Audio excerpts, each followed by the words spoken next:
नमस्कार दोस्तों, आप सबका एक बार फिर से अपने इस YouTube चैनल पर हार्दिक स्वागत है। आज के इस वीडियो के अंदर अपन बात करेंगे MST CET जो BSc एग्री के स्टूडेंट है 2025 एंड 26 में जो भी बच्चे एडमिशन लेना चाह रहे हैं उनके लिए आज का ये वीडियो बहुत ही इंपॉर्टेंट होने वाला है। ठीक है, कंप्लीट काउंसलिंग का गाइडेंस आपको इसी YouTube चैनल पे मिलने वाला है प्रॉपर वे से।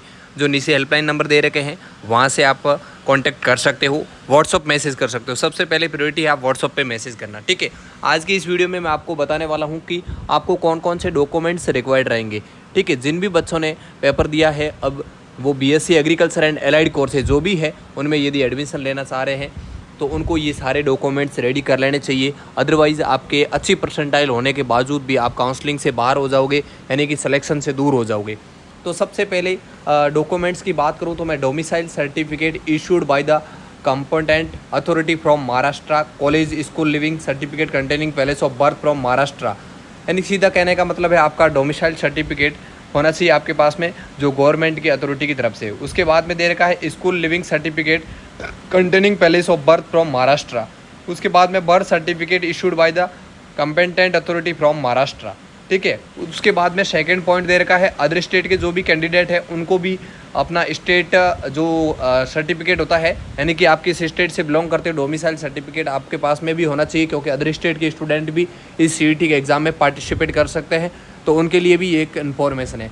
उसके बाद में आपके पास में CET का स्कोर कार्ड जो आपका रिजल्ट आया है वो होना चाहिए, तो सभी स्टूडेंट्स उसकी PDF और प्रिंट आउट अपने पास रख लेना। ठीक है, उसके बाद में आपके पास में आपके 12th क्लास की आपके पास में मार्कशीट होनी चाहिए, ग्रेड कार्ड होना चाहिए 12th क्लास का। उसके बाद में आपके पास में क्लास 10th का जो मार्कशीट होती है या ग्रेड कार्ड होता है वो आपके पास में होना चाहिए। ठीक है, उसके बाद में आपके पास में स्कूल लिविंग सर्टिफिकेट जिसको आप टीची कहते हो, ये कहाँ से मिलेगी? ये जिस भी स्कूल कॉलेज आपने जहाँ से भी लास्ट स्कूल किया है या कॉलेज किया है, 12th क्लास किया है, वहाँ से आपको मिलने वाला है, या आपने किसी कॉलेज में लास्ट ईयर एडमिशन ले लिया और इस बार एग्री में आ रहे हो तो वहाँ से आपको ये क्या मिलेगा?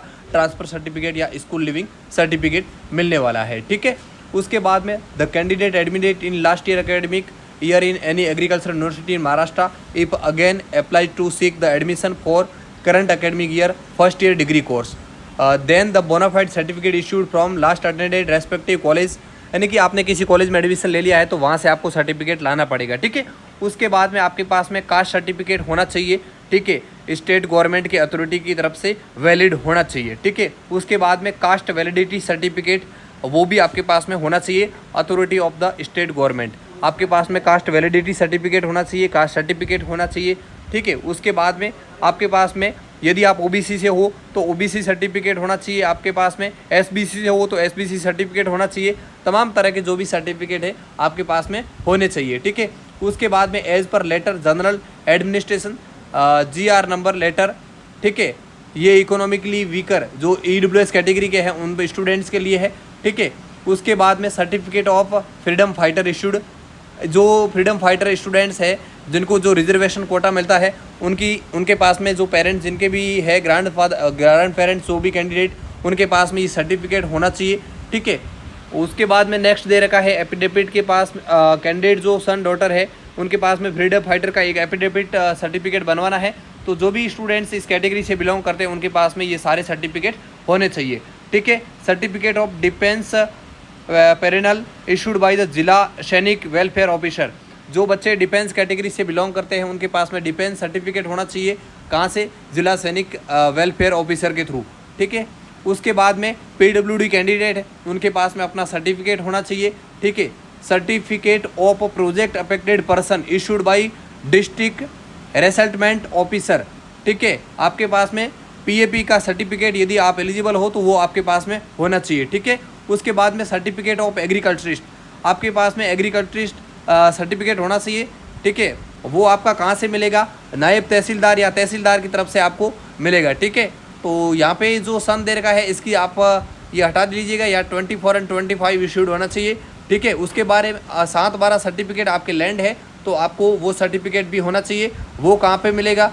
तो वो भी आपके जो गांव के जो भी पटवारी वगैरह रहते हैं उनकी तरफ से ये सर्टिफिकेट मिल जाएगा। ठीक है, और in case the extract in note Marathi certified true translate should be submitted, आपको जो हो सके तो मराठी में ट्रांसलेट करवाना, नहीं तो चल जाएगा, ठीक है। सर्टिफिकेट ये जो लैंड लेस है उनको भी अपना सर्टिफिकेट लाना है तहसीलदार या नायब तहसीलदार की तरफ से।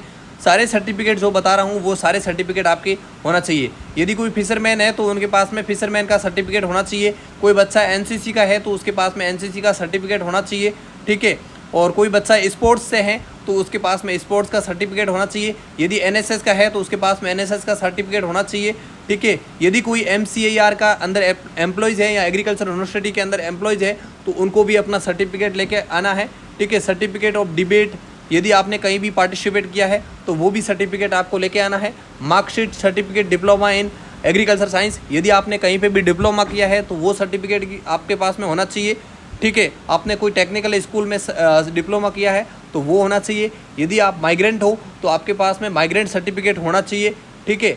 No objection certificate employer if employed, आप यदि एम्प्लॉयड नहीं हो तो आपके पास में नो ऑब्जेक्शन सर्टिफिकेट होना चाहिए, ठीक है। उसके बाद में अंडरटेकिंग होनी चाहिए आपके पास में, ठीक है। उसके बाद में self declaration letter in the prescribed format appendix E confirming the authority of the uploaded original copies, ठीक है। उसके बाद में as per government resolution women and child development department number ये दे रखा है, इसकी तरफ से जो एक सर्टिफिकेट मिलता है वो सर्टिफिकेट होना चाहिए, ठीक है। और उसके बाद में आपके पास में self declaration letter prescribed format minority quota and religious logistic, ये तमाम तरह के जो भी सर्टिफिकेट है ये सभी सर्टिफिकेट आपके पास में होने चाहिए। जिन भी स्टूडेंट्स के पास में नहीं है तो सारे सर्टिफिकेट रेडी करवा लें। नेक्स्ट वीडियो में मैं आपको बताने वाला हूँ टॉप कॉलेजेस, जो गवर्नमेंट कॉलेजेस कौन सी है, टॉप प्राइवेट कॉलेजेस कौन सी है, किस कॉलेज को आईसीआर का एक्रेडिटेशन है, किसकी कितनी फीस है, ठीक है, किस में हॉस्टल फैसिलिटीज़ है, तमाम अपने नेक्स्ट वीडियो में बात करेंगे। तब तक आप सभी लोग स्वस्थ रहें, मस्त रहें। और जिन भी बच्चों को मेंटोरशिप ज्वाइन करनी है तो वो बच्चे ज्वाइन कर सकते हो। कंप्लीट गाइडेंस आपको 499 में मात्र दिया जाएगा। जिनको नीड है वो